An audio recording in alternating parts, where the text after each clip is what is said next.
Dear students, Assalamu alaikum. Today's lecture is about software design.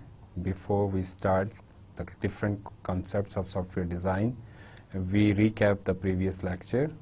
And in previous lecture, we discussed about project risk management. We started with the basic concepts, that what is the risk, and we said that it is like uncertain event that is that has some negativity associated with it.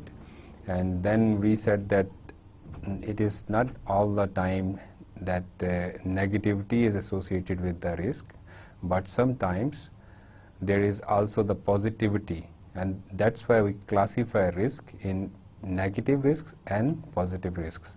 And then we discussed the importance of risk management, and one study that we discussed describes IT industry or the software development industry is the least mature in risk management. And we had some examples of poor risk management in IT, and we also discussed the downtime of different IT applications, that how this downtime caused to the different companies. And we also discussed the different types of risk utility, and risk utility may be the risk averse, risk seeking, and risk neutral. And it is not necessarily the individual trait. It may be it is quite possible that different organizations are also risk averse, or risk seeking, or risk neutral. So organization and individuals both have this trait. And then we discussed the key concept of risk management, a key process, planning risk management. And the risk management plan is the key output or the document prepared, and this document contains all the activities and different other plans, including contingency and fallback plans. And then the next key process was identifying risks, and we discussed some techniques to identify different possible risks. And the first one was brainstorming, and brainstorming is the activity that is performed in group sessions, and different individuals sit together and brainstorm about different ideas. And in this case, they try to find out different risks specific to their context. And then normally there is some facilitator who actually facilitates the whole session, and he or she may initiate or float different other categories of possible risks, and then they actually come up with the final list of possible risks. And we discuss some drawbacks of brainstorming, that opinion of some participants may be biased, and they are not very open. It is quite possible they are not open to others, and therefore we discussed another technique that is called Delphi technique. Delphi technique was about gathering information or feedback from the experts, and it is in the form of writing. Experts are requested to provide feedback, and in this case experts are requested to give the list of potential risks, and then someone consolidates the feedback from all the experts, and then they again send that feedback to the experts who are involved in the activity, and they again review, either they agree or disagree from that with that list. So this is also a good technique to identify the possible risks. Then we discussed a very common technique that is called interviewing, and in interviews we ask questions to find out the information that is related in that specific context, and we may perform interviews through different mediums, like it may be physical, like face to face, or through phone call or email. So it depends what are your requirements and how you conduct it. And then we analyze the data that we gathered during the interview. We also discussed SWOT analysis, and SWOT analysis was about to find out, to work out about the possible strengths, weaknesses, opportunities and threats. And it also good technique to find out possible risks.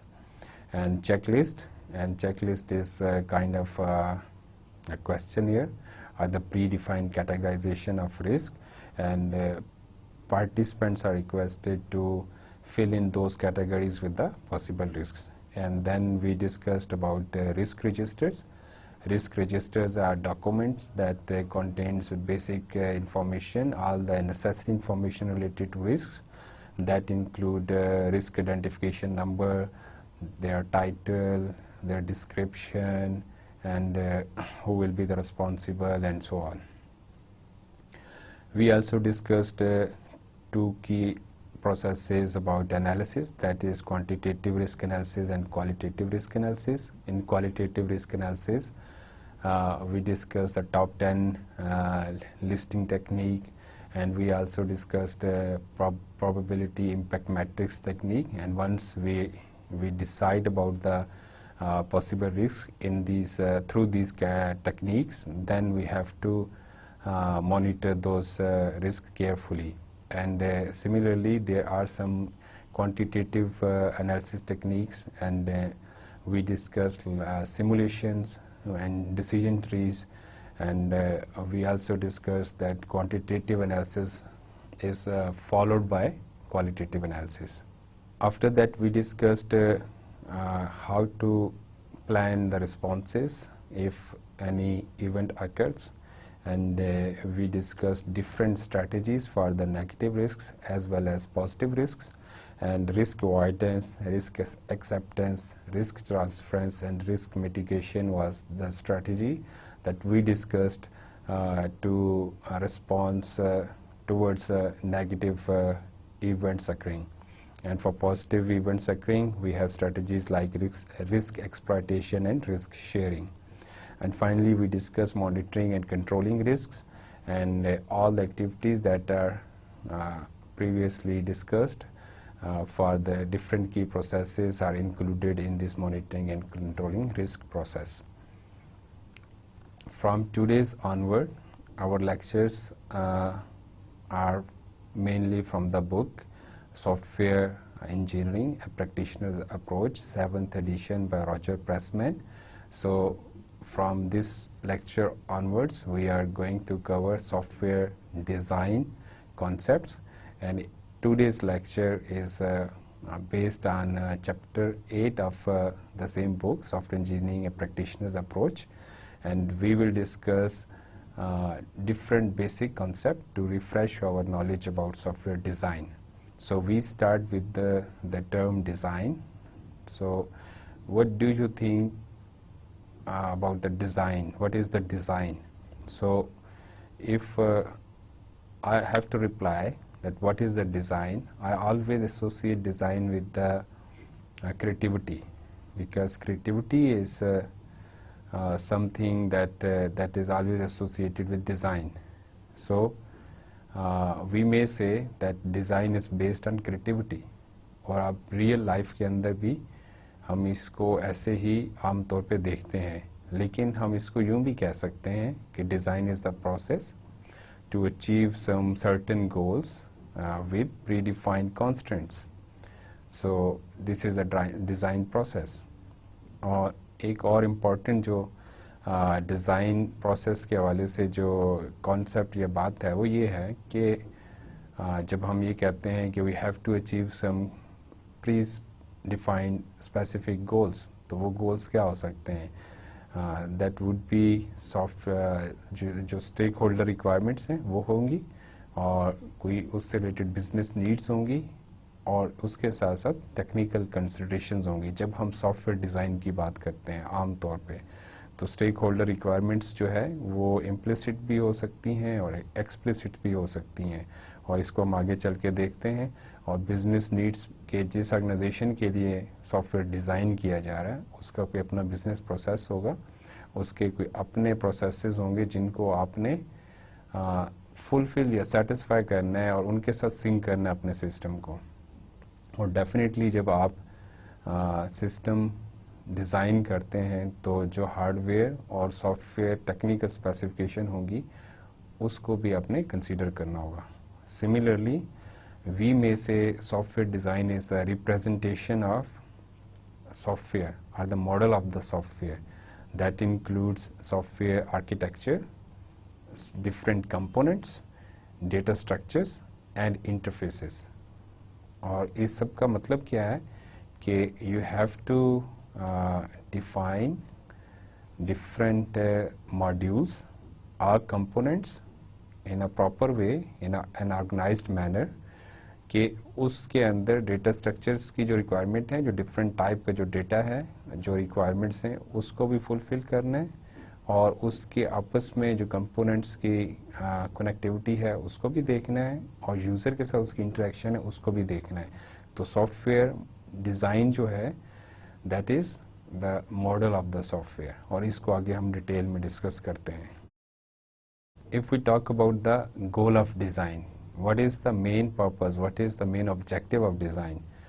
तो एक definition जो कि आप slide पे देख सकते हैं, it is quite good to understand the goal of design, although it is about the civil engineering or about the building architecture, but still relevant to the software and how we just look it.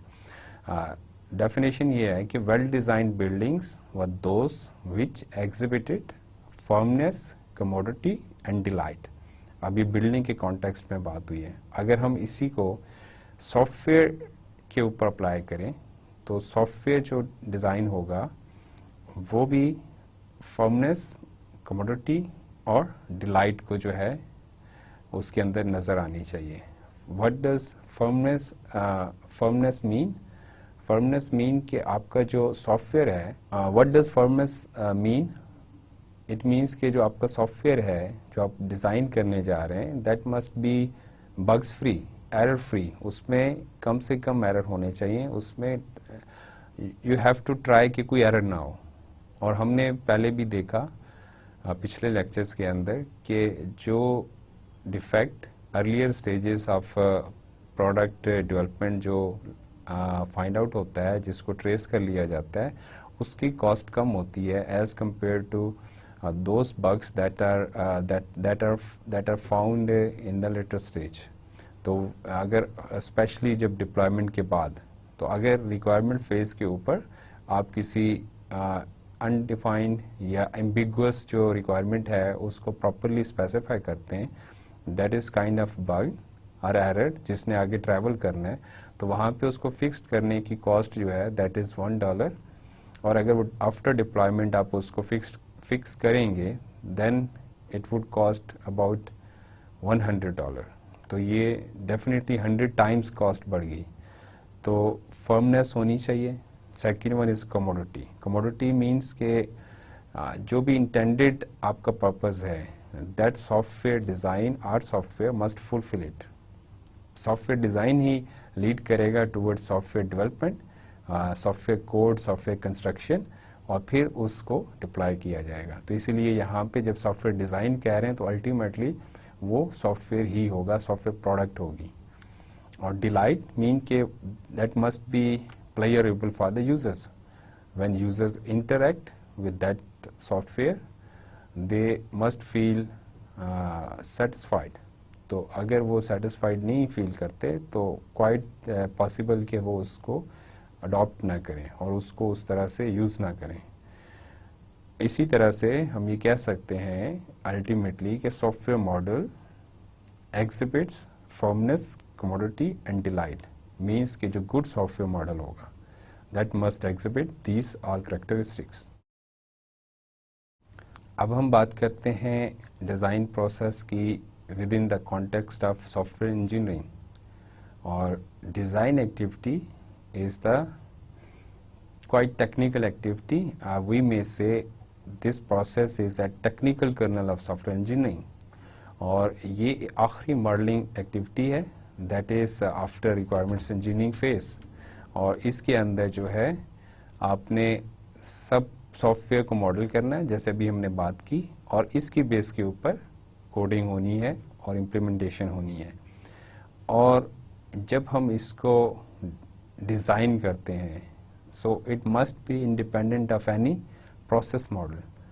कोई भी process model follow किया जा सकता है to develop the software based on that specific software design, लेकिन software design जो है वो डिपेंडेंट नहीं होना चाहिए किसी प्रोसेस मॉडल के ऊपर. एंड सिमिलरली सॉफ्टवेयर डिज़ाइन जो है that must exhibit good quality. Ultimate objective क्या है डिज़ाइन का? वो ये है कि अच्छी क्वालिटी प्रोडक्ट, अच्छा क्वालिटी सॉफ्टवेयर बने. तो डिज़ाइन इन अदर वर्ड्स आपको ये प्रोवाइड करता है असेसमेंट कि either you are going to develop good software product और नॉट. तो इसीलिए मेन जो फोकस है दैट इज़ क्वालिटी, और इसको आप असेस कर सकते हैं. और अभी इसको आगे फर्दर डिटेल में देखेंगे कि कैसे हो सकता है. और फिर again software design is basically translation of software requirements into software product. और अगर हम प्रॉपरली डिज़ाइन नहीं करते, विदाउट डिज़ाइन या डिज़ाइन प्रोसेस अगर हम जंप करते हैं डेवलपमेंट में, तो definitely we are at the risk, और रिस्क ऑफ फेलियर. अगर प्रॉपरली डिज़ाइन नहीं किया गया सॉफ्टवेयर या इसको सीरियसली नहीं लिया गया डिज़ाइन एक्टिविटी को, तो जो सॉफ्टवेयर बनेगा, कोड जो आप डेवलप करेंगे, जो प्रोडक्ट बनाएंगे, उसके अंदर अगर थोड़ी सी भी चेंज आएगी तो वो चेंज मे बी के अनस्टेबल जो है कर दे सॉफ्टवेयर को, और बड़ी एब्रप्ट चेंजेस उसके अंदर आ जाएं. तो अगर आपने प्रॉपरली डिज़ाइन किया होगा तो उन चेंजेस को एकमोडेट करना जो है that would B quite easy. और अगर इस तरह से होता है कि बगैर डिज़ाइन के आप मूव करते हैं डेवलपमेंट के ऊपर, तो वो छोटी सी चेंज जो है वो बहुत सारा रीवर्क जनरेट कर सकती है एज़ कम्पेयर टू जो कि प्रॉपरली डिज़ाइन सॉफ्टवेयर होगा, उसकी जो डिप्लॉयमेंट जो उसकी डेवलपमेंट होगी दैट वुड बी इजी, और उसके अंदर चेंजेस ज़्यादा अच्छे तरीके से मिनिमाइज्ड कॉस्ट के साथ अकोमोडेट हो जाएंगी. डिज़ाइन प्रोसेस को थोड़ा और एलैबोरेट करते हैं. Design process is an iterative process. It is not like one time activity. We need multiple iterations, और with multiple iterations evolve होता है आपका डिज़ाइन या refine होता है. और डिज़ाइन बेसिकली डील करता है with different level of abstractions, कि आप एक ब्रॉड एक जो लेवल के ऊपर आप देखते हैं सॉफ्टवेयर को, आप एज ए होल एक ही कंपोनेंट के तौर पे, एक ही मॉड्यूल के तौर पे देख सकते हैं. लेकिन जैसे जैसे आप उसकी डिटेल के अंदर जाएंगे, उसको फर्दर डिवाइड करते चले जाएंगे, तो लेवल ऑफ एब्स्ट्रैक्शन जो है वो पहले आप हाईएस्ट लेवल ऑफ एब्स्ट्रैक्शन पे थे, और जैसे जैसे उसकी डिटेल्स आती जाएंगी वो विद आइटरेटिव प्रोसेस जो है रिफाइन होता जाएगा, तो वो ज़्यादा जो है उसकी जो लोअर डिटेल्स हैं वो भी सामने आ जाएंगी. तो डिफरेंट लेवल ऑफ एब्स्ट्रैक्शन होते हैं. और फिर इसी तरह से once you design the software, you can evaluate that design, and the criteria for that evaluation is the number one, design must implement all explicit and implicit requirements. और explicit requirements क्या होती हैं? जो कि स्टेक होल्डर्स या जो आपका customer है वो explicitly आपको बताता है, बड़ी क्लियरली डिस्क्राइब होती हैं. और implicit requirements जो है वो आपका कस्टमर आपको बताता नहीं है, but you must have good understanding of implicit requirements, कि जैसे आपका जो इंटरफेस है वो देखने में अच्छा हो, अपीलिंग हो, तो ये इम्प्लिसिट रिक्वायरमेंट है. आपका सिस्टम जो है उसका रिस्पांस टाइम अच्छा हो.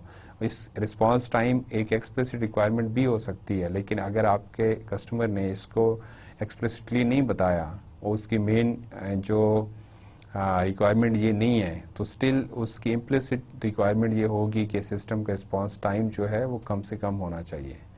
इसी तरह से design must be readable and understandable, कि जो भी डिफरेंट टीम्स हैं, प्रोजेक्ट टीम्स जो कि उसकी डेवलपमेंट के ऊपर काम करेंगी, और भी अगर डिफरेंट टेक्निकल जो मैनेजमेंट के लोग हैं वो अगर उस डिज़ाइन डॉक्यूमेंट्स को देखते हैं तो उसको रीड कर सकें, उसको अंडरस्टैंड कर सकें। और स्पेशली जो आपकी कोडिंग की टीम्स हैं, जो डेवलपमेंट की टीम्स हैं, उनके लिए वो जो डिज़ाइन डॉक्यूमेंट हैं, जो सॉफ्टवेयर आपने डिज़ाइन किया, जैसे डॉक्यूमेंट किया, that must be readable and understandable.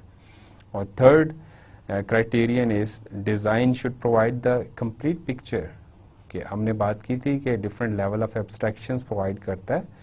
तो एक जो भी आपका सॉफ्टवेयर या सिस्टम जिसके लिए आप डिज़ाइन कर रहे हैं, तो वो उसको कंप्लीट पिक्चर प्रेजेंट करनी चाहिए। क्या कुछ मॉड्यूल्स होंगे, कैसे उनकी आपस में कनेक्टिविटी होगी, और कैसे वो एक्सटर्नल इन्वायरमेंट के साथ इंटरेक्ट करेंगे, क्या उसकी डेटा रिक्वायरमेंट्स होंगी। Each and everything must be explicit or must be documented. तो आपकी जो डिज़ाइन है एक्टिविटी, उसके एंड के ऊपर जो आपका डिज़ाइन डॉक्यूमेंट या जो सॉफ्टवेयर डिज़ाइन है वो एक कंप्लीट पिक्चर को प्रेजेंट करना चाहिए। जैसा कि मैंने पहले कहा कि डिज़ाइन का डायरेक्ट जो रिलेशनशिप है वो क्वालिटी के साथ है। अगर आप अच्छा सॉफ्टवेयर डिज़ाइन करेंगे तो डेफिनेटली आपको अच्छी क्वालिटी प्रोडक्ट मिलेगी। तो अब डिज़ाइन को क्वालिटी के हवाले से अगर हमने देखना है तो कुछ क्वालिटी गाइडलाइंस हैं जिनको फॉलो किया जाना चाहिए ड्यूरिंग द सॉफ्टवेयर डिज़ाइन। और इससे पहले कि हम इन गाइडलाइंस को वन बाय वन डिस्कस करें, हम पहले ये कहते हैं कि design should exhibit recognisable design patterns. Patterns हम क्या होते हैं अभी हम इसको बाद में देखेंगे, लेकिन जो डिज़ाइन आपके पैटर्न्स को फॉलो कर रहा है वो पैटर्न्स जो है रिकग्नाइजेबल होने चाहिए।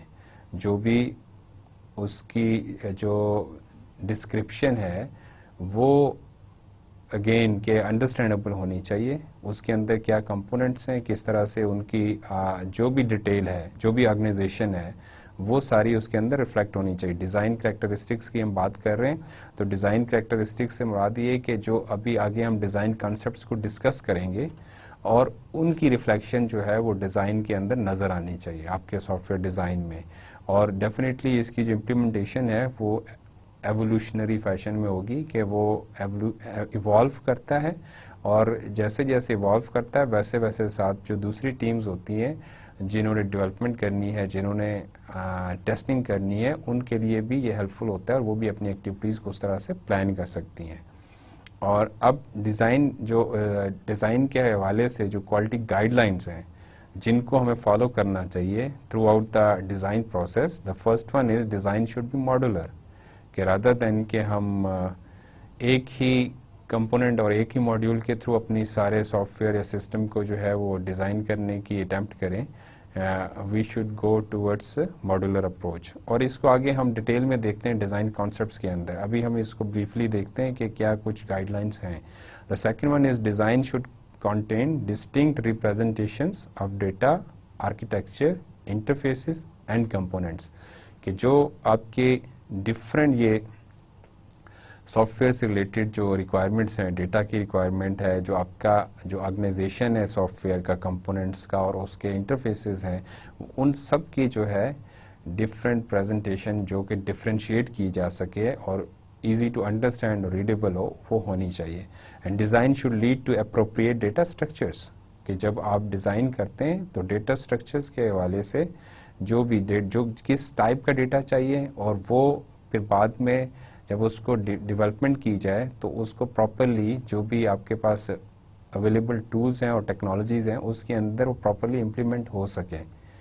और फिर उसके बाद design should lead to independent components, और अगेन के जो कंपोनेंट्स आप एक चीज़ है कि आप उसको मॉड्यूलर अप्रोच के थ्रू मॉड्यूल्स में कंपोनेंट्स में डिवाइड करें, और फिर दूसरा ये है कि वो कंपोनेंट्स जो है वो इंडिपेंडेंट होने चाहिए। We should try to have independent components, और इसका अपना एडवांटेज है, उसको आगे फिर हम डिस्कस करते हैं। Design should reduce connections complexity, कि जो एक दूसरे के साथ इनका कनेक्शन है डिफरेंट कंपोनेंट्स का, कैसे उनकी इंटरफेसिंग होनी है, कैसे उनकी एक्सटर्नल एनवायरनमेंट के साथ क्या इंटरफेसिंग होगी, उसको उसकी कम्प्लेक्सिटी को उसको हमने रिड्यूस करना है, कम से कम इसके ऊपर जाना है। Design should be derived using a repeatable method, कि आप जो डिज़ाइन करते हैं जब, तो आप वो अगेन के आइट्रेशंस के अंदर काम करते हैं, आइट्रेटिव में और एवोल्यूशनरी मैनर में आप डिज़ाइन को जो है वो डिज़ाइन के प्रोसेस को लेके चलते हैं। और डिज़ाइन का प्रोसेस सिस्टमेटिक होना चाहिए, जो कि किसी और के लिए भी रिपीटेबल होना चाहिए। आपके अपने डिज़ाइन प्रोसेस के अंदर भी रेपिटेशन और आइट्रेशंस होंगी, और वो किसी और को भी उसी तरह से वो रिपीट किया जा सके, किसी और के लिए भी। Design should be represented using understandable notation, जो जिस तरह से भी आप अपने सॉफ्टवेयर डिज़ाइन को प्रेजेंट कर रहे हैं, डायग्राम्स और डिफरेंट जो सिंबल्स हैं, वो सबके लिए अंडरस्टैंडेबल होने चाहिए। और इसके लिए अपनी डिफरेंट लैंग्वेजेस होती हैं जिसके थ्रू जो है वो आप सॉफ्टवेयर डिज़ाइन को प्रेजेंट कर सकते हैं। Application of design knowledge rather than by chance achievement. What does it mean? कि जो ये सारी डिफरेंट क्वालिटी गाइडलाइंस हैं, इनको फॉलो करते हुए एक अच्छा जो डिज़ाइन है वो आपको बाय चांस नहीं मिलेगा। आपको अच्छे सॉफ्टवेयर डिज़ाइन के लिए you have to follow the best practices, or theories and models available in the domain of software design. आपको वो फॉलो करने होंगे, और based on that knowledge you can come up with some good design. Different quality models हैं और quality attributes हैं, और इसको डिटेल में हम क्वालिटी के लेक्चर्स के अंदर भी देखेंगे जब हम सॉफ्टवेयर क्वालिटी की बात करेंगे। यहाँ पे हम इसको इसलिए डिस्कस करने जा रहे हैं कि हमने कहा कि सॉफ्टवेयर डिज़ाइन जो है वो हमें लेके जाता है अच्छे क्वालिटी प्रोडक्ट की तरफ। तो एक मॉडल को हम यहाँ पे डिस्कस कर रहे हैं जिसको हम FURPS मॉडल भी कहते हैं। HP ने इसको प्रपोज किया, और ये मॉडल ये कहता है कि एक कोई अच्छा जो सॉफ्टवेयर डिज़ाइन होता है उसको इन क्वालिटी एट्रीब्यूट्स को फुलफिल करना चाहिए। तो उसमें number 1 attribute F stands for functionality, और फंक्शनैलिटी मीन के जो भी फीचर सेट्स और कैपेबिलिटीज़ जो कि रिक्वायर्ड हैं, इंटेंडेड हैं उस स्पेसिफिक सिस्टम और सॉफ्टवेयर के लिए, वो जो है सॉफ्टवेयर डिज़ाइन के अंदर होनी चाहिए, उसको रिफ्लेक्ट करना चाहिए। सेकंड जो एट्रीब्यूट है दैट इज़ यूजिबिलिटी, और आपका जो सॉफ्टवेयर डिज़ाइन है उसको सॉफ्टवेयर के पॉइंट ऑफ व्यू से यूजिबिलिटी की जो भी रिक्वायरमेंट्स हैं उसको फुलफिल करना होगा। और ये रिलेट करती हैं विद ह्यूमन फैक्टर्स, और जैसे लर्नेबिलिटी है, जैसे कंसिस्टेंसी है कि सॉफ्टवेयर जो है वो इजी टू लर्न होना चाहिए, अपीलिंग होना चाहिए, एस्थेटिक सेंस को जो है आपकी सेटिस्फाई कर रहा हो, और इसी तरह से जो कंसिस्टेंट बिहेवियर हो। तो इस तरह की जो डिफरेंट रिक्वायरमेंट्स हैं वो उसको फुलफिल करनी चाहिए। इसी तरह से जो तीसरा की एट्रीब्यूट है दैट इज़ रिलायबिलिटी, और रिलायबिलिटी जो है वो भी डिफरेंट तरह की जो आपकी रिक्वायरमेंट्स जो उसके सिस्टम से रिलेटेड हैं, कि जैसे सिस्टम जो है वो उसका फेलियर अगर होता है तो कितना जो है फ्रीक्वेंट हो रहा है या होगा, और किस तरह से उसकी रिकवरी होगी, और क्या उसका मैकेनिज़्म होगा। इस तरह की सारी जो रिक्वायरमेंट्स हैं वो आपके सॉफ्टवेयर डिज़ाइन को जो है उनको हाईलाइट करना चाहिए, फुलफिल करना चाहिए। और ये डिपेंड करता है डिफरेंट डोमेन्स के ऊपर। ज़रूरी नहीं है कि ये सारे जितने एट्रीब्यूट्स हैं ये सारे एक ही सॉफ्टवेयर डिज़ाइन के अंदर ये सारे उस हर एक को रिफ्लेक्ट होना कोई ज़रूरी नहीं है, लेकिन एक अच्छा जो सॉफ्टवेयर डिज़ाइन होगा वो इन चीज़ों को ज़रूर एड्रेस करेगा। और परफॉर्मेंस इसी तरह से एक और एट्रीब्यूट है, और ये सिस्टम की परफॉर्मेंस, प्रोसेसिंग स्पीड और रिस्पांस टाइम और इस तरह की जो भी रिक्वायरमेंट्स हैं उनके हवाले से है। और फिर सपोर्टेबिलिटी है, और सपोर्टेबिलिटी के अंदर जो है वो रीयूजेबिलिटी, मेंटेनेबिलिटी जो है वो इजी होनी चाहिए, और कैसे वो सॉफ्टवेयर जो है उसको उसकी सपोर्ट की जो कैरेक्टरिस्टिक्स हैं सपोर्टेबिलिटी की, तो उसको जो है वो डिस्क्राइब करना चाहिए। और मैंने कहा कि डिफरेंट डोमेन्स के अंदर डिफरेंट क्वालिटी एट्रीब्यूट्स की डिफरेंट प्रायोरिटी हो सकती है, या यूँ कहना चाहिए कि इन सब की इक्वल वेटेज नहीं है। इनकी वेटेज जो है क्वालिटी एट्रीब्यूट्स की वो डिफरेंट हो सकती है डिपेंडिंग ऑन द नेचर और एरिया ऑफ द प्रोजेक्ट। अब हम बात करते हैं सॉफ्टवेयर डिज़ाइन प्रोसेस की एवोल्यूशन की, और ये प्रोसेस जो है लास्ट 5-6 डिकेड्स से जो है इवॉल्व हुआ है, और एक कंटिन्यूइंग प्रोसेस है जो अभी भी इवॉल्व हो रहा है, और इसके अंदर थ्योरीज और मॉडल्स प्रपोज किए जा रहे हैं।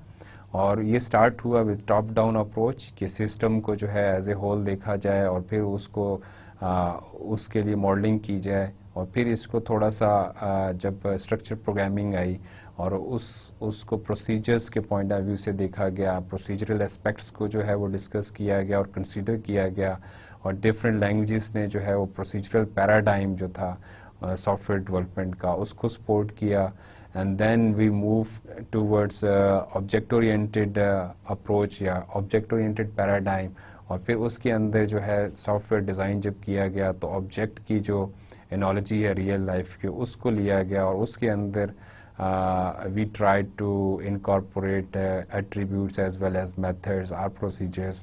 और फिर उसके बाद अगर हम बात करें तो सॉफ्टवेयर आर्किटेक्चर्स के अंदर काम हुआ और डिज़ाइन पैटर्न्स की बात हुई, और फिर उसके बाद एक जो रिसेंट टाइम के अंदर एक और पैराडाइम इंट्रोड्यूस हुआ, that was aspect oriented approach, और इस पे भी स्टिल लोग काम कर रहे हैं, और डिफरेंट लैंग्वेजेस जो है वो प्रपोज की गई हैं कि अगर एस्पेक्ट ओरिएंटेड अप्रोच को फॉलो करते हुए एस्पेक्ट ओरिएंटेड अप्रोच को फॉलो करते हुए अगर सॉफ्टवेयर डिज़ाइन किया जाएगा तो उसको कैसे उसकी डेवलपमेंट होगी।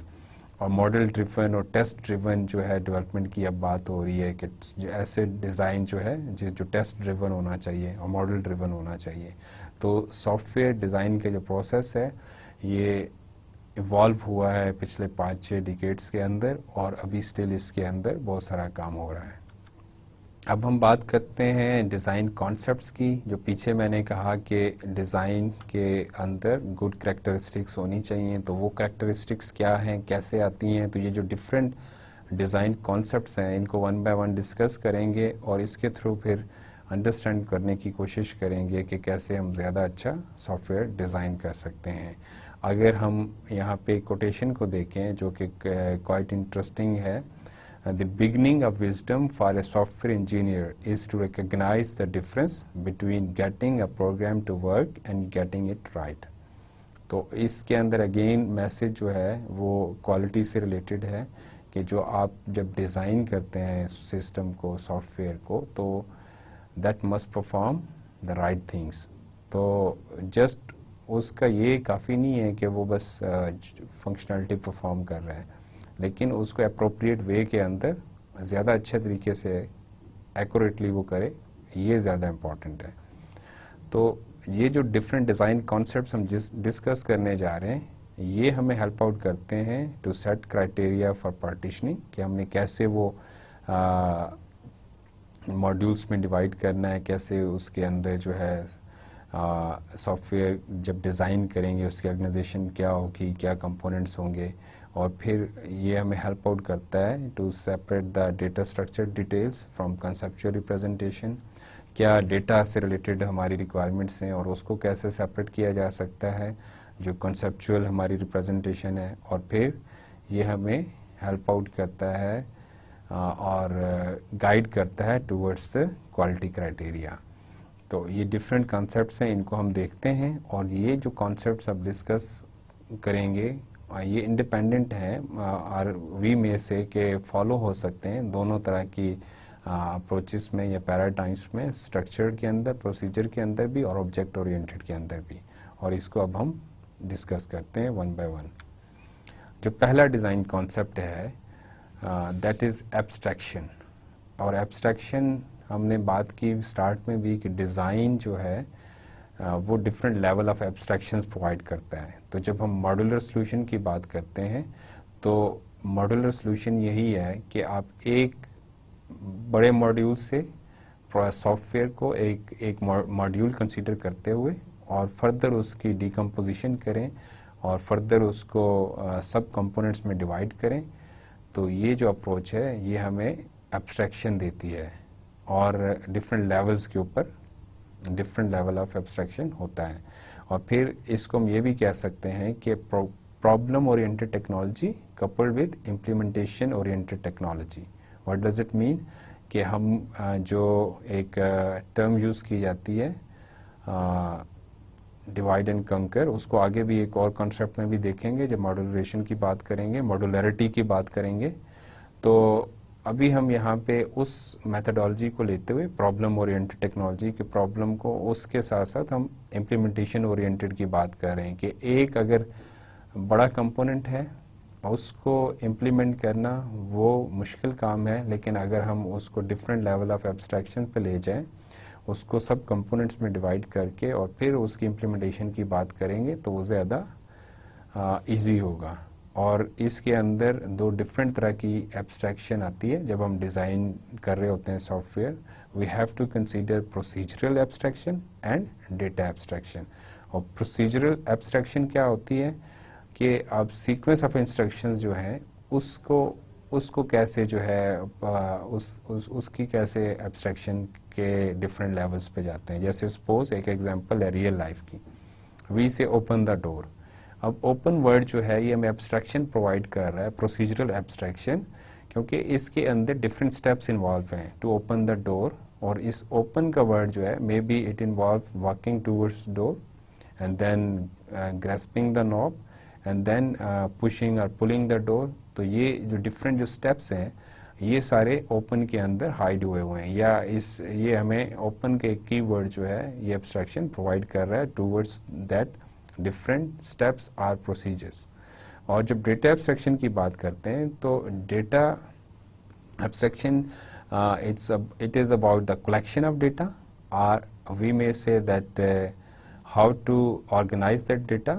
और जब हम ऑब्जेक्ट्स की बात करते हैं और डेटा ऑब्जेक्ट्स के अंदर वो जो भी रिलेटेड कैरेक्टरिस्टिक्स या एट्रीब्यूट्स होते हैं उस स्पेसिफिक ऑब्जेक्ट के, उसको जब उसके अंदर हम इकट्ठा करते हैं that is called data abstraction. और we again example open the door के अंदर जो डोर है दैट इज ऑब्जेक्ट, और इस ऑब्जेक्ट की अपने एट्रीब्यूट्स होंगे, अपनी कैरेक्टरिस्टिक्स होंगी, like dimension of the door, like size, जो डायमेंशंस उसकी डिफरेंट हैं, फिर उसका कलर जो है, और फिर उसकी जो डायरेक्शन की साइड के ऊपर वो ओपन होता है, किस तरफ को जो है वो स्लाइड करता है। तो ये सारी चीज़ें जो है वो डेटा एब्स्ट्रैक्शन है, जो कि इसको हमने कैसे जो है डिज़ाइन करना है, ये इम्पोर्टेंट एक बात है। तो एब्स्ट्रैक्शन जो है वो हमें procedural as well as data abstraction, इन दोनों को कंसीडर करना होगा डिज़ाइन करते हुए। Another important design concept is architecture.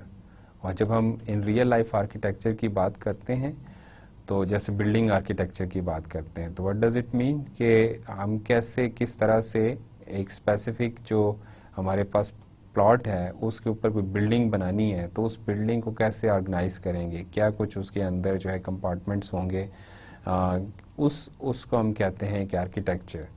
और इसी तरह से जब हम सॉफ्टवेयर की बात करते हैं तो सॉफ्टवेयर का जो ओवरऑल स्ट्रक्चर है वो सॉफ्टवेयर आर्किटेक्चर कहलाता है, और ये हमें प्रोवाइड करता है conceptual integrity of the software. Again building की एग्जांपल अगर लें तो वो बिल्डिंग जो है उसके अंदर देखें bedrooms, drawing rooms, kitchen and so on, वो सारी चीज़ें होंगी, और उनके आपस में किस तरह से आपस में एक दूसरे के साथ वो कनेक्टेड हैं, कैसे आप एक दूसरे के साथ मूव कर सकते हैं, कैसे बिल्डिंग से बाहर आ सकते हैं, वो सारी चीज़ें। Building is like a independent unit. और इसी तरह से सॉफ्टवेयर जो है उसकी कंसेप्चुअल इंटेग्रिटी जो है वो हमें थ्रू सॉफ्टवेयर आर्किटेक्चर मिलती है। और इसके अंदर हम अगेन जो उसके मेजर कंपोनेंट्स या एलिमेंट्स हैं उसको डिफाइन करते हैं, और उसकी आपस में जो इंटरेक्शन है उसको डिफाइन करते हैं। और हमारे पास डिफरेंट आर्किटेक्चरल पैटर्न्स भी अवेलेबल हैं जो कि हमें हेल्प आउट करते हैं सिमिलर प्रॉब्लम्स जो कि बार बार अकर होते हैं, उसके लिए कोई सॉल्यूशन प्रपोज किया गया, उसके लिए कोई आर्किटेक्चर प्रपोज किया गया है तो उसको भी हम यूज़ कर सकते हैं। अब आर्किटेक्चर जो मॉडल होगा या सॉफ्टवेयर आर्किटेक्चर होगा उसके अंदर डिफरेंट तरह के मॉडल्स हो सकते हैं, और उसमें जो फर्स्ट वन है that is structure models. Structure models are organised collection of system components. जो अभी मैंने बात की बिल्डिंग के कॉन्टेक्स्ट में, तो उसके अंदर जो डिफरेंट कंपोनेंट्स हैं वो स्ट्रक्चरल मॉडल्स को रिप्रेजेंट करते हैं। देन अगेन फ्रेमवर्क मॉडल्स, और फ्रेमवर्क मॉडल्स मीन के डिफरेंट हमारे पास जो डोमेन्स हैं, जो डिफरेंट हमारे पास एरियाज हैं उनके अंदर जो हमारी जिस तरह के सिस्टम या सॉफ्टवेयर यूज़ होते हैं उसके लिए, उस तरह की एप्लीकेशंस के लिए डिफरेंट लोगों ने फ्रेमवर्क्स प्रपोज किए हैं कि अगर उन फ्रेमवर्क को यूज़ करते हुए आप सॉफ्टवेयर जो है डिज़ाइन करेंगे या उसको फॉलो करते हुए सॉफ्टवेयर डेवलप करेंगे तो आप ज़्यादा, आपको ऑप्टिमम यूज़ मिलेगा रिसोर्सेज का और आपको ज़्यादा अच्छी सॉफ्टवेयर क्वालिटी मिलेगी, इसको यूँ भी कह सकते हैं। तो वो जो है फ्रेमवर्क मॉडल्स कहलाते हैं। इसी तरह से डायनामिक मॉडल्स होते हैं, और डायनामिक मॉडल्स जो है आपकी जो सिस्टम की जो बिहेवियरल एस्पेक्ट्स हैं, कैसे वो इंटरेक्ट करेगा अपने कंपोनेंट्स के साथ और दूसरे एक्सटर्नल इन्वायरमेंट के साथ, दूसरे सिस्टम्स के साथ, तो वो जो है डायनामिक्स मॉडल्स का पार्ट बनते हैं। इसी तरह से प्रोसेस मॉडल्स होते हैं, और प्रोसेस मॉडल्स जो आपके बिजनेस प्रोसेस होता है, जो बिजनेस लॉजिक को कैसे आपने डेवलप करना है, उसको कैसे प्रेजेंट करना है, या आपके जो टेक्निकल प्रोसेसेस हैं वो प्रोसेस मॉडल्स के थ्रू रिप्रेजेंट किए जाते हैं। और फिर उसके बाद फंक्शनल मॉडल्स होते हैं जिसके अंदर आप सिस्टम की फंक्शनैलिटी के हवाले से उसकी जो हायरार्की होती है उसको डिज़ाइन कर सकते हैं। आर्किटेक्चरल डिस्क्रिप्शन लैंग्वेजेस होती हैं, जैसे मैं आपको बताऊं कि architectural analysis and design language है, AADL कहते हैं इसे, C2, डार्विन, ये डिफरेंट जो है आर्किटेक्चरल लैंग्वेजेस हैं जिनके थ्रू आप सॉफ्टवेयर आर्किटेक्चर को जो है वो डिफ़ाइन कर सकते हैं और डॉक्यूमेंट कर सकते हैं। अब हम बात करते हैं पैटर्न्स की, और ये टर्म हमने पहले भी एक दो दफ़ा अपने लेक्चर में यूज़ की। इसको यहाँ पे ये एक डिज़ाइन कॉन्सेप्ट भी है और बहुत इम्पॉर्टेंट डिज़ाइन कॉन्सेप्ट है, तो इसको हम अंडरस्टैंड करने की कोशिश करते हैं। तो पहले इसकी अगर आप डेफिनेशन देखें, pattern is a named nugget of insight which conveys the essence of the proven solution to a recurring problem within a certain context amidst competing concerns। तो इस डेफिनेशन को देखते हुए आप अंडरस्टैंड कर सकते हैं कि ये एक इस तरह की चीज़ है, एक इस तरह का सलूशन है जो कि अगर एक प्रॉब्लम बार बार अकर होता है और उसके लिए आपने एक सलूशन जो है वो डिवाइस कर लिया है, उस तरह के कॉन्टेक्स्ट के अंदर अगर आप उस तरह का सलूशन दोबारा अप्लाई करते हैं तो आप उस प्रॉब्लम को सॉल्व कर लेंगे।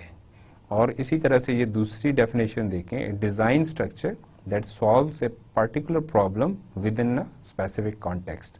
तो अब उम्मीद है कि आपको ये अंडरस्टैंड हो गया होगा कि व्हाट डज पैटर्न मीन, कि पैटर्न जो है एक सलूशन है, एक मॉडल सलूशन है जो कि किसी स्पेसिफिक प्रॉब्लम और स्पेसिफिक कॉन्टेक्स्ट के अंदर रीयूज़ हो सकता है। तो अगर आप कोई एक प्रॉब्लम है, स्पेसिफिक कोई प्रॉब्लम है, उसके अंदर जो है आपने सॉल्यूशन प्रपोज करना है, तो रादर देन कि आप कोई नया सॉल्यूशन ट्राई करें, रादर देन कि आप हिट एंड ट्रायल के ऊपर जाएं, तो जो पहले से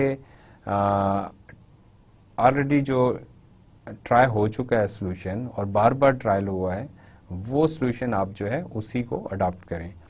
और ये हमें हेल्प आउट करते हैं पैटर्न्स, कि जब हम पैटर्न को अडॉप्ट करते हैं डिज़ाइन के अंदर कि हमें ये पैटर्न जो है ये इसको फॉलो करना है, तो पहले ये देखना होगा कि either it is applicable to the current work और नॉट, कि जो अगेन कि क्या उसी तरह का प्रॉब्लम है, उसी तरह का कॉन्टेक्स्ट है, तो फिर हम वो पैटर्न जो है उसको फॉलो कर सकते हैं। Secondly, either it can be reused और नॉट, कि उसको उस कॉन्टेक्स्ट में हम यूज़ कर सकते हैं दोबारा उसके बाद भी या नहीं कर सकते। और फिर either it is helpful to develop more similar patterns और नॉट, कि अब वो पैटर्न अगर हम ले लें और उसी तरह का पैटर्न बनाएं फॉर डिफरेंट फंक्शनैलिटी, मतलब अपेरेंटली उसी तरह का पैटर्न होगा लेकिन डिफरेंट फंक्शनैलिटी होगी, तो क्या उस पैटर्न को एक्सटेंड किया जा सकता है, रीयूज़ किया जा सकता है, फर्दर डेवलपमेंट हो सकती है या नहीं हो सकती। पैटर्न्स जो हैं वो आर्किटेक्चरल पैटर्न्स भी होते हैं और डिज़ाइन पैटर्न्स भी होते हैं, और इसकी डिफरेंट एग्जांपल्स जो है आप देख सकते हैं। अगर मैं आर्किटेक्चरल पैटर्न की बात करूं तो जब अगर वेब एप्लीकेशन आप बना रहे हैं, वेब एप्लीकेशन के लिए आपने डिज़ाइन करना है, तो अब एक पैटर्न जो है क्लाइंट सर्वर आर्किटेक्चर, ये आर्किटेक्चरल पैटर्न है, इसको 2 टियर पैटर्न भी कहते हैं। तो ये लोगों ने पहले इसको कई दफ़ा यूज़ किया है और ये एक कॉमन सॉल्यूशन है और फिजिबल सॉल्यूशन है। तो रादर देन कि आप क्लाइंट सर्वर एप्लीकेशन के लिए कुछ आप अपना कोई आर्किटेक्चर प्रपोज करने जाएं, you have already tested solution, tested pattern, that is called two tier client server architecture, और आप उसको फॉलो करेंगे। तो इसी तरह से डिफरेंट डिज़ाइन पैटर्न भी हैं, आप उनको भी फॉलो कर सकते हैं। अब जो एक और इम्पॉर्टेंट डिज़ाइन कॉन्सेप्ट है, that is separation of concerns. और इसका क्या मतलब है, क्या मीनिंग है? जब हमने बात की कि हम मॉड्यूलर अप्रोच की तरफ आते हैं और मल्टीपल कंपोनेंट्स या मॉड्यूल्स के अंदर हमने सॉफ्टवेयर को जो है या अपने जो सिस्टम है जब डिज़ाइन करने जा रहे हैं उसको डिवाइड करते हैं, तो वो हमें ज़्यादा हेल्पफुल होता है उसको डिज़ाइन करना, क्योंकि जब हम प्रॉब्लम को सब प्रॉब्लम में डिवाइड करते हैं तो उसको ज़्यादा जल्दी सॉल्व कर सकते हैं और डेफिनेटली ये ज़्यादा एफिशिएंट वे है। और अब जब हम कंसर्न की बात करते हैं तो कंसर्न बेसिकली जो भी फीचर्स हमने आइडेंटिफाई किए हैं या डिफाइन किए हैं या सिस्टम से रिलेटेड जो बिहेवियर है उसको हम कंसर्न भी कहते हैं। और जब कंसर्न्स को हम अलग-अलग से करते हैं, डिवाइड करते हैं, तो उन कंसर्न्स को जो है सॉल्व करना उसको कम टाइम चाहिए होता है एज़ कम्पेयर टू कि आप एक साथ जो है, जैसे मैं आपको एग्जांपल देता हूँ कि लॉगिन जो है करना एक आपका कंसर्न है, आपका फीचर है, आपकी रिक्वायरमेंट है कि आपने लॉगिन करना है यूज़र ने, जब आपका सिस्टम जब यूज़ करेगा वो लॉगिन करेगा। तो लॉगिन जो है वो एक कंसर्न है और इसको अगर आप अलहदा से इसके लिए एक मॉड्यूल बना लेते हैं तो ये इजी है एज़ कम्पेयर टू कि आपके जो और डिफरेंट मॉड्यूल्स जो कि डिफरेंट और फंक्शनलिटीज़ परफॉर्म कर रहे हैं या डिफरेंट कंसर्न्स को जो है वो डील कर रहे हैं, अगर उनको एक साथ आप अगर अटैम्प्ट करना चाहेंगे तो ये ज़्यादा मुश्किल होगा। तो इसीलिए इसके अंदर ये एफिशिएंट एक सोल्यूशन की तरफ आप जाते हैं। और अगेन प्रॉब्लम सोल्यूशन की हम बात करते हैं कि if you have two problems और डिफरेंट उनके लेवल ऑफ कम्प्लेक्सिटीज़ हैं, हम अज्यूम करते हैं, हमने परसीव किया है कि उन दोनों की डिफरेंट कम्प्लेक्सिटी है, तो अगर आप उनको अलग-अलग से सॉल्व करेंगे तो कम टाइम में सॉल्व कर लेंगे एज़ कम्पेयर टू कि आप उन दोनों को कंबाइन करें और कंबाइन जो प्रॉब्लम है उसको सॉल्व करने के लिए अटेम्प्ट करें। तो हो सकता है कि जो उनकी इंडिविजुअल कम्प्लेक्सिटी है वो जब दोनों कंबाइन होंगे तो वो इंडिविजुअल कम्प्लेक्सिटी से भी, उनके सम से भी ज़्यादा बढ़ जाए कम्प्लेक्सिटी। तो ये एक इम्पॉर्टेंट कॉन्सेप्ट है कि you have to have separation of concerns. और इससे ये सेपरेशन ऑफ कंसर्न्स जो है वो अकेले में नहीं हो सकती। जो और आगे हम डिज़ाइन कॉन्सेप्ट्स डिस्कस करने जा रहे हैं, जैसे मॉड्यूलरिटी है, तो मॉड्यूलरिटी जो है वो हमें ये फैसिलिटी प्रोवाइड करती है कि हम अपने सॉफ्टवेयर को डिफरेंट मॉड्यूल्स में डिवाइड करें। वो सेपरेशन ऑफ कंसर्न में हमें हेल्प आउट करती है। उन डिफरेंट कंसेप्ट्स के बगैर जो है ये नहीं हो सकता। अब मॉड्यूलरिटी का जो कॉन्सेप्ट है it is also quite important, और इसको अगर देखें ऐसे भी डिफाइन किया गया है कि it is the single attribute of software that allows a program to be intellectually manageable. अगर मॉड्यूलरिटी ना होती, अगर आप चीज़ों को डिवाइड ना कर सकते डिफरेंट मॉड्यूल्स और कंपोनेंट्स में या सॉफ्टवेयर को, तो आप उसको मैनेज करना इंटेलेक्चुअली जो है वो मुश्किल होता। तो एक आज जैसे आजकल के कॉन्टेक्स्ट में देखें, सॉफ्टवेयर इंडस्ट्री जो है वो बहुत ह्यूज है और सॉफ्टवेयर के एप्लीकेशंस जो हैं वो हर डोमेन के अंदर हैं। तो वो जो एप्लीकेशंस हैं वो they are quite complex in their nature. तो अगर मॉड्यूलरिटी के बगैर आप डिज़ाइन करेंगे और डेवलप करेंगे तो डेफिनेटली वो नियर टू इम्पॉसिबल होगा आपके उसको प्रॉपर्ली मैनेज कर पाए। तो ये आपको हेल्प आउट करती है modularity in separation of concerns. और इसके अंदर जो डिफरेंट सॉफ्टवेयर कंपोनेंट्स हैं उनको नॉर्मली मॉड्यूल्स कहते हैं, लेकिन ये डिफरेंट टर्म्स यूज़ कर सकते हैं। और मोनोलिथिक सॉफ्टवेयर वो होता है जो कि सिंगल मॉड्यूल वाला हो। अगर आपको एक ही मॉड्यूल में सारा कुछ इम्प्लीमेंट करने को कहा जाए या डिज़ाइन करने को कहा जाए तो डेफिनेटली उसकी कम्प्लेक्सिटी जो है वो बहुत ज़्यादा होगी। और वी नीड बैलेंस्ड अप्रोच, कि हमने कब तक जो है इसको डिवाइड करते चले जाना है इन डिफरेंट मॉड्यूल्स, इसको हमें देखना होगा। और इसको आगे हम चल के देखेंगे कि इससे क्या फ़र्क पड़ता है, कि अगर हम एक सर्टेन लेवल से आगे डिवाइड करेंगे मॉड्यूल्स के अंदर तो हमारी एफर्ट जो है बाद में वो बढ़ जाएगी। इस स्लाइड के ऊपर देखें और ये बात आपको ज़्यादा अच्छी अंडरस्टैंडिंग हो जाएगी कि किस तरह से जो है कॉस्ट या एफर्ट जो है वो एक सर्टेन लेवल के ऊपर जाके जब हम एक लेवल से ज़्यादा मॉड्यूल्स जो है वो डिफाइन करते हैं तो फिर कैसे कॉस्ट बढ़ती है। इसके एक्स एक्सिस के ऊपर नंबर ऑफ मॉड्यूल्स हैं और वाई एक्सिस के ऊपर इसकी कॉस्ट या एफर्ट है to develop the software based on that modular approach, जो डिज़ाइन किया है उसकी बेस पे जो डेवलपमेंट होगी। ये फिगर जो है वो सॉफ्टवेयर इंजीनियरिंग की बुक जो है प्रेसमैन की, उसके 7th एडिशन के पेज नंबर 226 से ली गई है और वहाँ पे और ज़्यादा डिटेल आप इसके बारे में पढ़ सकते हैं। और इसमें देखें कि एक आपके पास बाउल शेप जो है वो फिगर बन रही है और इसमें एक सर्टेन जो है एक रीजन है। अगर आप इस फिगर के ऊपर देखें तो इस रीजन के अंदर यहाँ पे एक सर्टेन लेवल के ऊपर जाके आपकी कॉस्ट जो है वो बढ़ना शुरू हो जाती है। तो ये जो रीजन है विच इज़ कॉल्ड एम, ये रीजन ऑफ मिनिमम कॉस्ट है। तो आपने इस रीजन के अंदर रहना है। व्हाट डज इट मीन कि जब आप मॉड्यूल्स को फर्दर सब डिवाइड करते चले जाते हैं तो एक लेवल के ऊपर जाके वो मॉड्यूल्स को डेवलप करने की जो कॉस्ट है वो बड़ी, या एफर्ट जो है वो बड़ी नेग्लिजिबल है। लेकिन जब इतने ज़्यादा मॉड्यूल्स हो जाएंगे और उनको आपस में आप उनकी इंटरफेसिंग करेंगे, वो एक दूसरे के साथ कम्युनिकेट करेंगे, तो डेफिनेटली जैसे जैसे नंबर ऑफ मॉड्यूल्स बढ़ते चले जाएंगे उनके दरमियान कनेक्टिविटी जो है उसकी कॉस्ट भी बढ़ती चली जाएगी। या यूँ कहना चाहिए कि जो कम्प्लेक्सिटी है और उनकी आपस में जब कनेक्टिविटी होगी तो वो उसको कम्प्लेक्सिटी को बढ़ाएंगे। तो इसीलिए इसके अंदर एक सब्जेक्टिव या यूँ कहा जाना चाहिए कि एक एक्सपर्ट जजमेंट रिक्वायर्ड होती है कि आपने किस लेवल के ऊपर जाके फर्दर डिवीजन या फर्दर मॉड्यूल्स नहीं बनाने। इंफॉर्मेशन हाइडिंग एक और इम्पॉर्टेंट डिज़ाइन कॉन्सेप्ट है और इसका जो बेसिक थीम है वो ये है कि जो भी इंफॉर्मेशन एक स्पेसिफिक मॉड्यूल के अंदर है that should not be accessible to other modules, कि इंफॉर्मेशन को आपने हाइड करना है।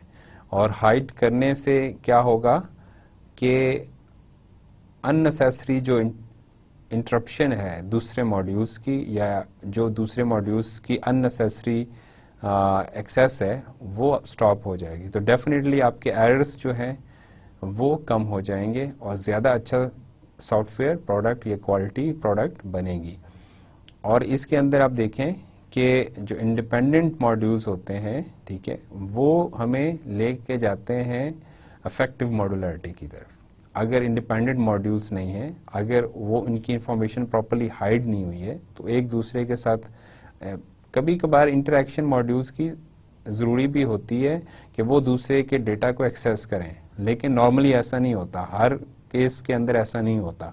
तो अननेसेसरी एक्सेस जो है वो किसी भी एक मॉड्यूल से दूसरे मॉड्यूल को नहीं होना चाहिए। तो जब वो इंडिपेंडेंट होंगे, उनकी इंफॉर्मेशन हाइडिंग होगी तो उसके थ्रू जो है हमें इफेक्टिव मॉड्यूलरिटी मिलेगी। और फिर अगेन एब्स्ट्रैक्शन वर्सेस हाइडिंग की बात यहाँ पे करना ज़रूरी है। एब्स्ट्रैक्शन जो है वो आपको वो जो डिफरेंट प्रोसीजरल डिटेल्स हैं वो हम उसको रिप्रेजेंट करते हैं थ्रू एब्स्ट्रैक्शन या उसके थ्रू डिस्क्राइब करते हैं, जबकि हाइडिंग जो स्पेसिफिक जो ऑब्जेक्ट आपके हैं, जो डेटा है, उसको कैसे विद इन अ मॉड्यूल जो है वो आपने कंटेन करना है, ये उससे रिलेटेड है। और डेफिनेटली जब आपके मॉड्यूल्स जो हैं वो इंफॉर्मेशन को हाइड करते हैं और अननेसेसरी एक्सेस नहीं प्रोवाइड करते दूसरे मॉड्यूल्स को, तो इसके अंदर मॉडिफिकेशन जो है वो इजी होती है, क्योंकि आप अगर एक मॉड्यूल को चेंज करते हैं तो वो चेंजेस जो हैं वो दूसरों को जो है अफेक्ट नहीं करती। अगर हर मॉड्यूल दूसरे मॉड्यूल को जो है एक्सेस कर रहा है तो ऑब्वियसली जो चेंज का जो इफेक्ट है, अगर एक एरर कहीं पे अकर होता है तो क्वाइट पॉसिबल कि उसकी वजह से किसी दूसरे एरर के अंदर, दूसरे मॉड्यूल के अंदर भी कोई और एरर जनरेट हो जाए। तो इसीलिए इंफॉर्मेशन हाइडिंग भी एक इम्पॉर्टेंट डिज़ाइन कॉन्सेप्ट है। Functional independence is another design concept, और डिफरेंट जो हमने प्रीवियस कॉन्सेप्ट्स जिसको डिस्कस किया, abstraction, separation of concerns, modularity, information hiding, that all lead to functional independence. और फंक्शनल इंडिपेंडेंस से क्या मुराद है, अगेन के सिंगल माइंडेड फंक्शन होना चाहिए जो कि कोई एक स्पेसिफिक फंक्शनैलिटी परफॉर्म कर रहा हो, और उसके अंदर मल्टीपल जो है फंक्शनैलिटीज़ नहीं होनी चाहिए। जब हम मॉड्यूल्स बनाते हैं तो ये एक की फीचर या की एक आइडिया है जिसको जहन में रखना होता है, और वो ये है कि मल्टीपल फंक्शंस जो है वो परफॉर्म ना करता हो मॉड्यूल, बल्कि एक स्पेसिफिक लिमिटेड फंक्शनैलिटी वो होनी चाहिए। इसको हम सिंगल माइंडेड कह रहे हैं, और सिंगल माइंडेड फंक्शन जो है वो हमें हेल्प आउट करता है टूवर्ड्स फंक्शनल इंडिपेंडेंस। और अगेन इस और जितनी रिक्वायर्ड है इंटरेक्शन विद अदर मॉड्यूल्स सिर्फ वही होनी चाहिए। Unnecessary interaction with other modules should be avoided. और फिर अगेन ये हमें हेल्प आउट करता है कहाँ पे, मेंटेनेबिलिटी में। अगर फंक्शनली इंडिपेंडेंस होगी मॉड्यूल की तो वो एरर जो है वो प्रोपोगेट नहीं होगा दूसरे मॉड्यूल्स में, और उसको मॉडिफाई करना, उसको रेक्टिफाई करना, that would B quite easy. और इसको फंक्शनल इंडिपेंडेंस को हम अचीव करते हैं थ्रू कोहेजन एंड कपलिंग। और इन टर्म्स को भी आपने सुना होगा, पहले पढ़ा होगा। कोहेजन क्या है? Cohesion is an indication of the relative functional strength, कि वो कितना कोहेसिव है, कितना सिंगल माइंडेड फंक्शन या मॉड्यूल है। और कपलिंग क्या होती है? Coupling is indication of the relative interdependence between modules, के एक मॉड्यूल की दूसरे मॉड्यूल के साथ किस तरह की इंटरफेसिंग है, कितनी इंटरडिपेंडेंसी है, उस चीज़ को कपलिंग कहते हैं। तो अब इसका लॉजिकल जो एक आउटकम जहन में आता है वो ये है कि जो हाई कोहेसिव या हाई कोहेजन जो होगी वो प्रेफरेबल होगी, और लो कपलिंग जो है वो प्रेफरेबल होगी। तो जब हम फंक्शनल इंडिपेंडेंस की बात करते हैं, we must strive for high cohesion and low coupling. दो और डिफरेंट कॉन्सेप्ट्स, डिज़ाइन कॉन्सेप्ट्स, एक को रिफाइनमेंट कहते हैं और अदर जो दूसरा है दैट वन इज एस्पेक्ट्स। और रिफाइनमेंट बेसिकली क्या है कि आइटरेटिव प्रोसेस है डिज़ाइन, जिसको हमने स्टार्ट में भी डिस्कस किया।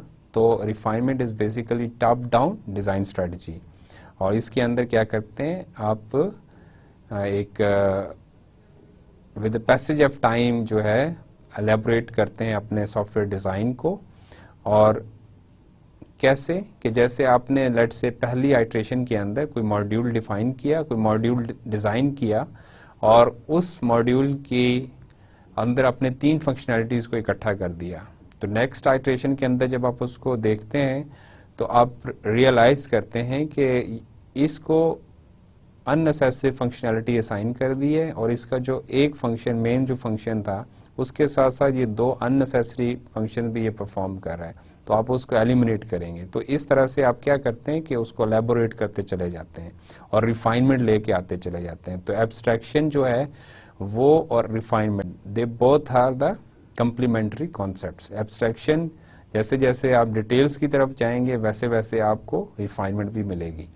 और एस्पेक्ट्स जो है डिफरेंट रिक्वायरमेंट्स को हमने कहा कि ये कंसर्न्स होते हैं, और फिर हमने सेपरेशन ऑफ कंसर्न्स की बात की। और जो क्रॉस कटिंग कंसर्न्स होते हैं those concerns are called aspects. और कैसे क्रॉस कटिंग कंसर्न की अगेन मैं वही एग्जांपल आपको दूंगा कि अगर लॉगिन करना जो है एक आपका कंसर्न है, और अब इसको आप आपका कोई सॉफ्टवेयर ऐसा है जिसके अंदर आपको ज़्यादा सिक्योरिटी चाहिए, और आप उसको जब भी यूज़र कोई भी दूसरी फंक्शनलिटी परफॉर्म करना चाह रहा है उसका लॉगिन होना ज़रूरी है। तो लॉगिन जो है वो दूसरी जो आपके कंसर्न्स हैं या एस्पेक्ट्स हैं उसको क्रॉस कट कर रहा है, तो इसलिए ये क्रॉस कटिंग कंसर्न होगा। और इसके लिए भी जो है हम ये कहते हैं कि जो इस तरह की एस्पेक्ट है उसको अलहदा से independently as a separate module जो है वो इम्प्लीमेंट किया जाए। और मैंने जो स्टार्ट में बात की थी जब हम डिज़ाइन की एवोल्यूशन की बात कर रहे थे, सॉफ्टवेयर डिज़ाइन के अंदर डिफरेंट कॉन्सेप्ट्स को डिस्कस किया, तो एस्पेक्ट ओरिएंटेड पैराडाइम जो है वो इस तरह के जो डिज़ाइन कॉन्सेप्ट्स हैं उनको ज़्यादा अच्छे तरीके से इम्प्लीमेंट करने की एक अप्रोच है। अब हम बात करते हैं रिफैक्टरिंग की। Refactoring is another important design concept, और इसके अंदर जो की कॉन्सेप्ट है वो ये है कि हम रीऑर्गेनाइज करते हैं अपने डिज़ाइन को। और कैसे करते हैं, मतलब डिफरेंट जो मॉड्यूल्स हैं उसकी जो इंटरनल जो बिहेवियर, इंटरनल जो फंक्शनैलिटी है, जो इंटरनल स्ट्रक्चर है, उसको रिफाइन करते हैं without changing it's external interface. तो ये जो है रिफैक्टरिंग हमें इम्प्रूव्ड इंटरनल स्ट्रक्चर देता है without changing the external behaviour. और इसको हम क्या करते हैं, जैसे आपको पहले मैंने एग्जांपल दी थी कि एक आपने मॉड्यूल डिफाइन किया और उस मॉड्यूल को जब आपने दोबारा रिव्यू किया तो उसके अंदर कुछ एक्स्ट्रा जो है फंक्शनैलिटीज़ हैं, उन फंक्शनैलिटीज़ को आपने ख़त्म करना है, रिफाइन करना है, लेकिन अगेन फिर आपने इस चीज़ को कंसिडर करना है कि इसकी जो एक्सटर्नल जो इंटरफेसिंग है वो डिस्टर्ब ना हो। तो इंटरनल जो रिफाइनमेंट है वो जो है रिफैक्टरिंग कहलाती है। और इसके अंदर आप देखें कि अनयूज्ड डिज़ाइन एलिमेंट्स, इनएफिशिएंट और अननेसेसरी एल्गोरिथम्स, पुअर और इनएप्रोप्रिएट डेटा स्ट्रक्चर्स, और कोई भी और अदर डिज़ाइन फेलियर अगर आप समझते हैं कि किसी डिज़ाइन कॉन्सेप्ट को प्रॉपरली आपने फॉलो नहीं किया, तो इस तरह के सारे जो एलिमेंट्स हैं इन सब को रिमूव करते हैं, and that is called refactoring. और इस रिफैक्टरिंग का जो एडवांटेज है वो क्या है कि it is then easy to integrate, test and maintain that module. तो refactoring is also quite important concept. एक और इम्पॉर्टेंट कॉन्सेप्ट है कि हम जब सॉफ्टवेयर डिज़ाइन करते हैं तो हम डिफरेंट क्लासेस के अंदर उसको जो है वो डिफ़ाइन करते हैं। जो ख़ासतौर पे जब हम ऑब्जेक्ट ओरिएंटेड अप्रोच की बात करते हैं तो उसके अंदर हम क्लासेस ही को फोकस कर रहे होते हैं। तो डिफरेंट क्लासेस जो है वो डिफ़ाइन की गई हैं, कैटेगरीज बताई गई हैं, और वो हमें हेल्प आउट कर सकती हैं टू डिज़ाइन द सॉफ्टवेयर। उनको वन बाय वन डिस्कस करते हैं। The first one is user interface class. User interface class जो है वो आपकी जो यूजर के साथ इंटरेक्शन है, जो आपकी विजुअल रिप्रेजेंटेशन है विद द यूजर, उसको डील करती है। इस तरह की जितनी भी क्लासेस होती हैं वो यूजर इंटरफेस क्लासेस कहलाती हैं। Second type is business domain classes. जब आप सॉफ्टवेयर डिज़ाइन के अंदर जो बिजनेस लॉजिक है उसको देखते हैं कि कैसे वो इम्प्लीमेंट होगी, कैसे वो जो बिजनेस रिक्वायरमेंट्स हैं वो फिल होंगी, बिजनेस प्रोसेसेस, उससे रिलेटेड जो क्लासेस होती हैं that are called business domain classes. The third one is process class. Process class क्या होती है कि जो आपकी और फर्दर बिजनेस प्रोसेस से रिलेटेड जो डिटेल्स हैं, ये जो लोअर लेवल जो आपकी बिजनेस एब्स्ट्रैक्शन है वो थ्रू प्रोसेस क्लासेस जो है आप डिज़ाइन कर सकते हैं। इसी तरह से जो परसिस्टेंट क्लासेस होती हैं वो आपकी डेटा स्टोरेज से रिलेटेड होती हैं। आपको जो डेटा सेव करना होता है और फिर बाद में रीयूज़ करना होता है, उसको कैसे आप डिज़ाइन करेंगे, उसके लिए क्या क्लासेस रिक्वायर्ड होंगी, वो परसिस्टेंट क्लास के कैटेगरी में आती हैं। सिमिलरली सिस्टम क्लास के सिस्टम की जो मैनेजमेंट है, सिस्टम की जो इंटरफेसिंग है दूसरे सिस्टम्स के साथ और एक्सटर्नल इन्वायरमेंट के साथ, वो उस तरह की जितनी भी सारी क्लासेस हैं वो सिस्टम क्लासेस के अंदर कंसीडर होती हैं। तो ये डिफरेंट क्लासेस हैं, क्लासेस टाइप्स हैं, मॉडल्स ऑफ क्लासेस हैं, और इनको हम कंसीडर कर सकते हैं जब हम सॉफ्टवेयर डिज़ाइन कर रहे हों। Now we talk about well formed class, कि अगर एक वेल फॉर्म्ड क्लास है, एक प्रॉपरली डिज़ाइन क्लास है, तो उसकी क्या कैरेक्टरिस्टिक्स होनी चाहिए। तो उसके अंदर सबसे पहली जो बात है that is class must be complete and sufficient.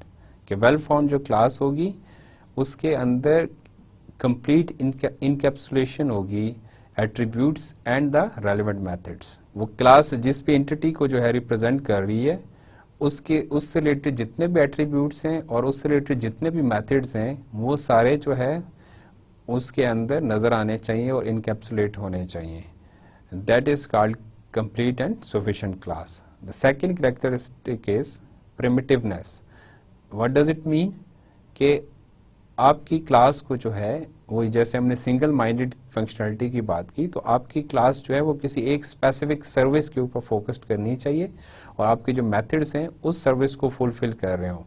और ये रिक्वायरमेंट भी जो है, ये फीचर जो है बेसिकली ये भी इम्पॉर्टेंट है कि अगर आपकी एक क्लास मल्टीपल सर्विसेज के को सर्व कर रही होगी तो फिर उसके अंदर ज़्यादा प्रॉब्लम्स आएंगे.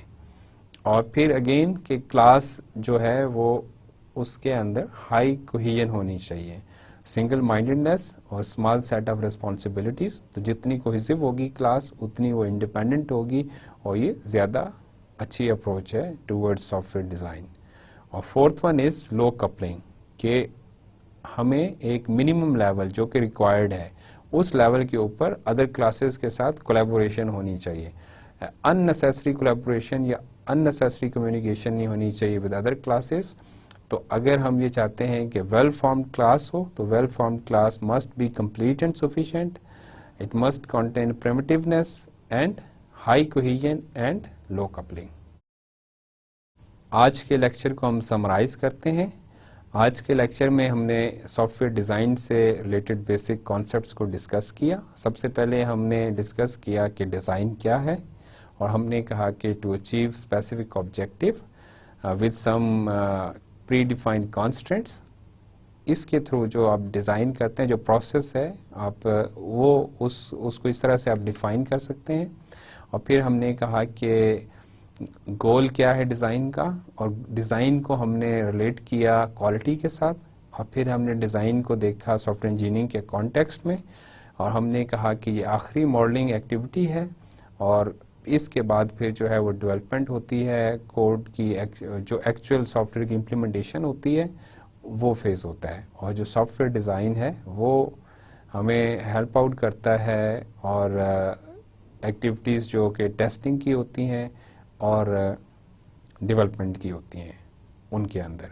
और फिर हमने डिज़ाइन के प्रोसेस की बात की कि डिज़ाइन का प्रोसेस क्या है, कैसे जो है इसके अंदर क्या इसके इम्पॉर्टेंट जो है कैरेक्टरिस्टिक्स हैं.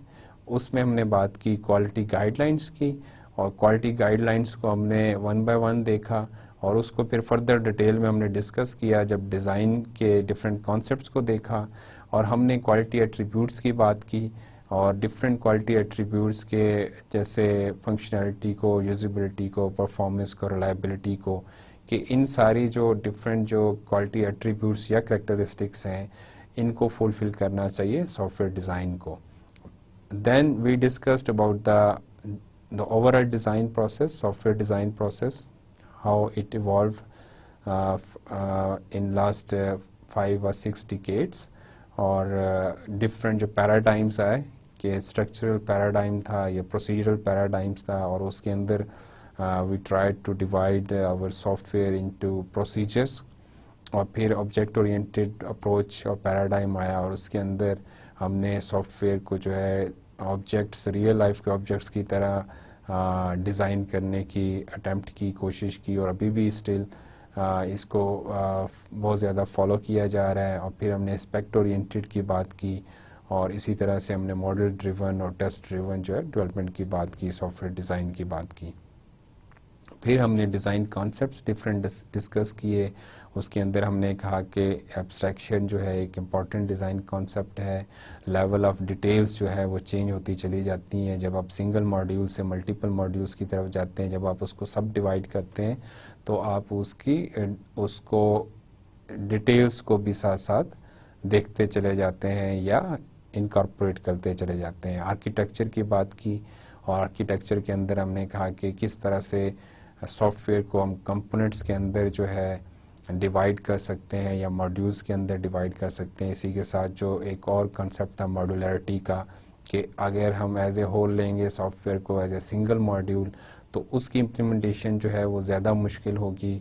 और अगर हम उसको डिवाइड कर देंगे सब मॉड्यूल्स के अंदर, सब कंपोनेंट्स के अंदर, तो उसको ज़्यादा इजी होगा डेवलप करना. और इसके अंदर भी हमने देखा कि एक बैलेंस्ड अप्रोच होनी चाहिए जब एक सर्टेन लेवल के बाद आप सब डिवीजन करते हैं या सब मॉड्यूल्स बनाते हैं तो फिर लेवल ऑफ एफर्ट जो है वो बढ़ना स्टार्ट हो जाती है, कॉस्ट बढ़ना स्टार्ट हो जाती है।